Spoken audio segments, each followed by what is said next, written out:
You know that feeling when you walk into a room and you're just trying to get a read on everyone, trying to figure out who really holds the power? Well, we're about to decode those hidden social dynamics that are playing out all around us. And we're going to focus on two key figures, types of people you've absolutely met before, but probably, almost certainly, misjudged. So, this idea, it pretty much flips our usual assumptions completely upside down, right? I mean, we're all naturally drawn to charisma, to the loudest, friendliest person in the room. But what this is telling us is that the real power, well, it isn't up on the main stage. It's hiding out in the quiet corners. And that is the big question, isn't it? What is this quiet person actually seeing? What's going on behind that silence? Because let me tell you, it's not shyness. It's not a lack of confidence. Oh no, it is a strategy. Okay, so to really get this, we basically have to take our old social rule book, the one that says loudest is strongest and nicest is always safest, and just toss it out. We're going to build a whole new framework for reading people, one that's way more accurate. All right, let's dive into our first power player. And I want to be super clear here. This is not the shy, awkward person hiding in the corner. No, this is the silent observer.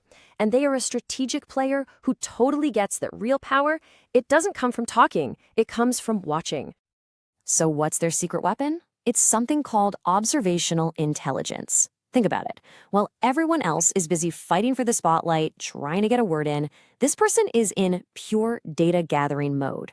Their silence is active. It's not passive at all. They're not just hearing words. They are decoding the entire situation. So while they're quiet, what are they actually doing? Well, they're scanning the whole room, basically creating a map of the social hierarchy. They're asking, who defers to whom?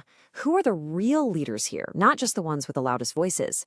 They're picking up on all those little things, the subtle glances, the tiny shifts in posture, all that unspoken data that tells the real story. See, their goal isn't to be the center of attention. It's to understand where the center of power truly is. So what makes this person so powerful, so formidable? It's not about being charming or witty. Their superpower is something called inner stability. It's this rock-solid core sense of self that just doesn't need anyone else's approval at all. And this is the absolute key to the whole thing. Just think about it for a second. If you don't need praise from other people, then you can't be controlled by it. If you don't care about being liked, then flattery has no power over you. This kind of emotional independence makes them almost impossible to influence or manipulate. It's like they're a closed system. Okay, now let's totally switch gears and talk about the observer's polar opposite. This is that person who is just so friendly, so charming. On the surface, they seem completely harmless, right? But you have to be careful because sometimes that niceness is just a mask for our second power player, the nice narcissist. And this person's goal, it's not understanding, like the observer. It is pure control. And their weapon of choice? Oh, it's a really effective, really deceptive tool called love bombing. So what is love bombing? I mean, it is a full-on charm offensive. It's like being hit with a fire hose of compliments, gifts, and just constant, undivided attention. It's all designed to make you feel like you are the most special person on the planet. But there's a hidden agenda, a much, much darker purpose. And telling the difference here is absolutely crucial. See, a genuine connection, that's a slow burn. It's something that builds over time, based on trust and mutual respect. Love bombing, on the other hand, is a flash fire. It's intense, it's immediate, and it's totally one-sided. The goal is to get you hooked on that feeling, on that validation they're giving you, because once you're hooked, they can control you.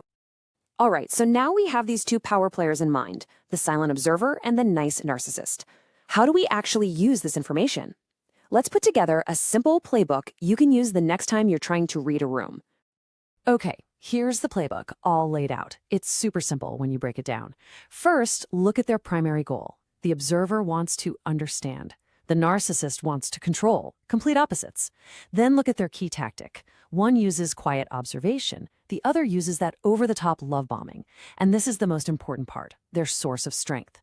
The observer is self-reliant, powered by that inner stability we talked about. The narcissist? Well, they need external validation to survive. They're feeding on the attention they get from other people. So, if you remember just one thing from all of this, let it be this. It all comes down to their intent. One gathers data to understand, while the other gathers attention to control. It really is that simple. So, I'll leave you with a question to think about. The next time you walk into a room armed with this new social rulebook, who are you going to watch? Are you going to be drawn in by the loudest performance, or are you going to pay a little closer attention to the quietest player in the room, who might just be running the whole show? It's your call.